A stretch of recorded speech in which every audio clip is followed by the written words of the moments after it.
இங்கே 2.5 இன்ச் நம்ம குறிச்சுக்கலாம். 2.5 இன்ச் வந்து பொதுவான அளவு எல்லா சைஸுக்குமே. இப்போ நம்ம ஃபஸ்ட்டு டாட் பிடிக்கணும். ஃபஸ்ட்டு டாட் பிடிக்கிற மெஷர்மெண்ட்டு வந்து எவ்வளோன்னு பார்க்கலாம். நம்ம கட் பண்ணுற ப்ளவுஸோட வேஸ்ட் மெஷர்மெண்ட் 33 இன்ச்சு. இப்போ 24லேருந்து 25 இந்த 2 சைஸுக்கு வேஸ்ட் மெஷர்மெண்ட்டுக்கும் நம்ம 2 இன்ச் டாட் பிடிச்சா கரெக்டாக இருக்கும். அதுவே 26, 27 இந்த வேஸ்ட் மெஷர்மெண்ட் வந்துச்சு அப்படின்னா 2.25 இன்ச் நீங்கள் டாட் பிடிச்சிக்கலாம். இப்போ 28, 29 வேஸ்ட் மெஷர்மெண்ட் வந்ததுன்னா 2.5 இன்ச் டாட் பிடிச்சா கரெக்டாக இருக்கும்.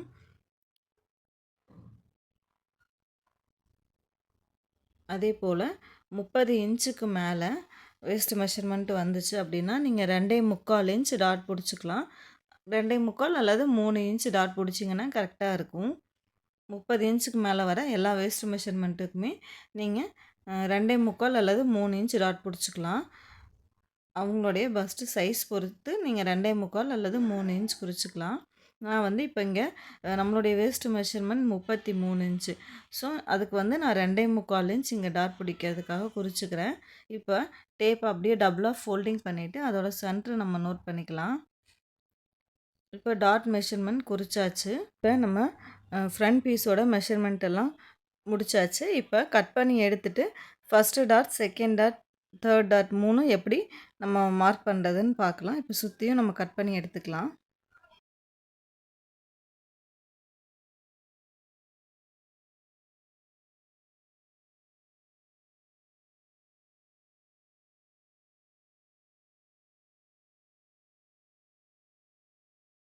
இப்போ நம்ம கட் பண்ணி எடுத்தாச்சு. இப்போது அந்த டாட்டோட பாயிண்ட்ஸ் குறிச்சிருந்தோம் இல்லையா, அந்த இடத்துல சின்னதாக நம்ம கட் கொடுத்துக்கலாம். ஸ்டிச் பண்ணும்போது அந்த அளவு மாறாமல் கரெக்டாக வரும். ஸோ அதுக்காக இந்த மாதிரி 3 பாயிண்ட்லேயும் நம்ம கட் பண்ணி எடுத்துக்கலாம். இப்போ ஃபஸ்ட்டு டாட்டோட லென்த் எவ்வளோன்னு பார்க்கலாம். நான் வந்து 2.5 இன்ச் எடுத்திருக்கேன். ஃபஸ்ட்டு டாட்டோட லென்த்து 2.5 இன்ச் எடுத்துக்கிட்டிங்கன்னா கரெக்டாக இருக்கும். இப்போ 2.5 இன்ச் குறிச்சாச்சு. இப்போ ஸ்கேல் வச்சு ஸ்ட்ரெயிட்டாக லைன் போட்டுக்கலாம் அந்த சென்டரில்.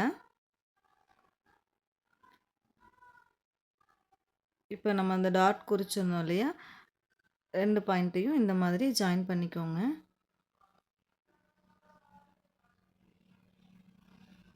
இப்போ ஃபஸ்ட்டு டாட் மெஷர்மெண்ட் குறிச்சாச்சு. செகண்ட் டாட் குறிச்சிக்கலாம். இப்போ கழுத்து இறக்கம் அந்த இடத்துலேருந்து கீழே ஒரு 1/2 இன்ச் இறக்கி மார்க் பண்ணிவிட்டு அதுக்கப்புறம் பேலன்ஸ் இருக்கிற பார்ட்டை வந்து நம்ம சென்ட்ரு பண்ணிக்கலாம். இந்த மாதிரி டேப் வச்சு அதோட சென்டரை குறிச்சிக்கலாம். சென்டரை குறிச்சிட்டு இதிலேருந்து செகண்ட் டாட்டுக்கு நம்ம மெஷர்மெண்ட் எடுத்துக்கலாம். இப்போது இதிலேருந்து செகண்ட் டாட் வந்து நான் 3 இன்ச் குறிக்கிறேன். உங்களுக்கு எந்த அளவுக்கு வேணுமோ, நீங்கள் ஷார்ப்னஸ் அதிகமாக வேணும் அப்படின்னா அதோட லென்த்தை வந்து அதிகப்படுத்திக்கணும். ஷார்ப்னஸ் கம்மியாக வேணும் அப்படின்னா லென்த்தை வந்து குறைச்சிக்கணும். இப்போ நான் 3 இன்ச் எடுத்துகிட்டு ஸ்ட்ரெயிட்டாக மார்க் பண்ணிட்டேன். இப்போது அதுக்கப்புறம் 1/4 இன்ச் 2 சைடும் நம்ம மார்க் பண்ணிவிட்டு டாட் பிடிக்கிற அளவு வந்து நம்ம 1/4 இன்ச் குறிச்சிக்கலாம். இப்போது இதையும் நம்ம ஜாயின் பண்ணிக்கலாம். இந்த மாதிரி மேலேருந்து அப்படியே கிராஸாக லைன் போட்டுக்கலாம். அதே மாதிரி இந்த சைடும் கிராஸாக லைன் போட்டுக்கலாம். இப்போ செகண்ட் டாட்டும் நம்ம குறிச்சாச்சு. அடுத்தது 3வது டாட் எப்படி குறிக்கிறதுன்னு பார்க்கலாம்.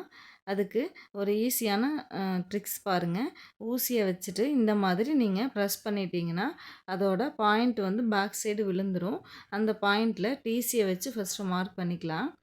பாருங்கள், இந்த பாயிண்டில் டிசியில் மார்க் பண்ணிவிட்டு இப்போ எப்படி நம்ம அந்த அளவு எடுக்கிறதுன்னு பார்க்கலாம். தேர்டு டாட்டுக்கு இந்த மாதிரி நம்ம விரலில் ப்ரெஸ் பண்ணிக்கோங்க. நம்ம அந்த டாட் இருக்கு இல்லையா, அந்த டாட் குறிச்சோம்ல அந்த பாயிண்டில் ப்ரெஸ் பண்ணிவிட்டு இந்த மாதிரி ப்ரெஸ் பண்ணிவிட்டு அட்ஜஸ்ட் பண்ணிக்கோங்க. மேலே வந்து கிராஸாக இருக்கக்கூடாது, 2 ஈக்குவலாக இருக்கிற மாதிரி இப்படி அட்ஜஸ்ட் பண்ணிக்கோங்க. இப்படி அட்ஜஸ்ட் பண்ணிவிட்டு பாருங்கள், இந்த மாதிரி அட்ஜஸ்ட் பண்ணிவிட்டு தேய்ச்சி விட்டிங்கன்னா 3வது டாட்டோட பாயிண்ட் கிடச்சிரும். இப்போ அவ்வளோதான். இது நல்லா ப்ரெஸ் பண்ணி விட்டுட்டு அந்த இடத்துல சின்னதாக கட் கொடுத்துக்கலாம். கட் கொடுத்துட்டோம் அப்படின்னா அந்த 3வது டாட்டுக்கு நம்மளுக்கு பாயிண்ட் கரெக்டாக மாறாமல் இருக்கும். இப்போது அதை பிரித்து விட்டுக்கலாம். இப்போது தேர்ட் டாட்டோட லென்த்து வந்து நான் குறிச்சிக்கிறேன். 4.25 இன்ச் நான் இங்கே எடுத்துக்கிறேன். இப்போ பாருங்கள், அந்த சென்டரில் 4.25 இன்ச் மார்க் பண்ணிவிட்டு ஸ்கேல் வச்சு ஸ்ட்ரெயிட்டாக லைன் போட்டுக்கலாம்.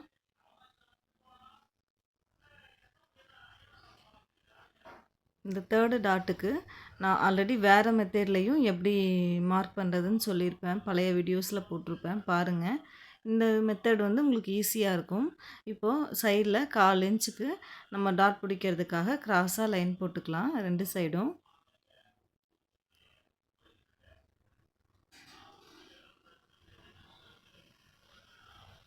இப்போ நம்ம 3 டாட்டுக்கும் மெஷர்மெண்ட் எடுத்தாச்சு. இதே மாதிரி பேக் சைடும் நம்ம கட் பண்ணும்போதே அந்த மெஷர்மெண்ட் குறித்து வச்சிட்டோம் அப்படின்னா ஸ்டிச் பண்ணும்போது ரொம்ப ஈஸியாக இருக்கும். அது எப்படின்னு பாருங்கள். நீடில் வச்சு இந்த மாதிரி ப்ரெஸ் பண்ணிக்கலாம். 3 பாயிண்ட்டையும் ப்ரெஸ் பண்ணி விட்டுட்டோம் அப்படின்னா பின்னாடி அந்த பாயிண்ட் வந்து நம்மளுக்கு கிடச்சிரும். ஓகேங்களா? இப்படி ப்ரெஸ் பண்ணிக்கோங்க.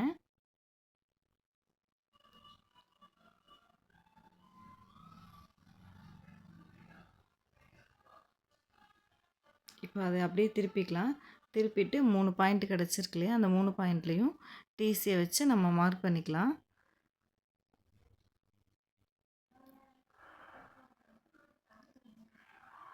இப்போ இந்த இடத்துல நம்ம செகண்ட் டாட் வந்து குறிச்சிருக்கோம்ல, அந்த இடத்துல சின்னதாக கட் கொடுத்துக்கலாம்.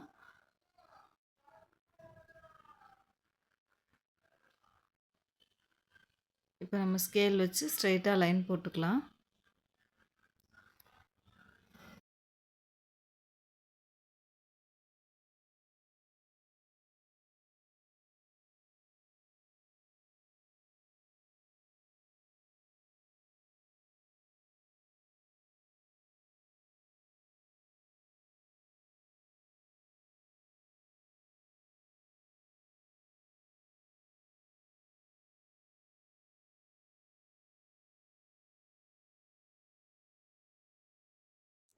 ஓகே ஃப்ரெண்ட்ஸ், உங்களுக்கு இந்த வீடியோ பிடிச்சிருந்தா லைக் பண்ணிக்கோங்க. இதில் ஏதாவது டவுட் இருந்துச்சு அப்படின்னா எனக்கு கமெண்ட் பண்ணுங்கள்.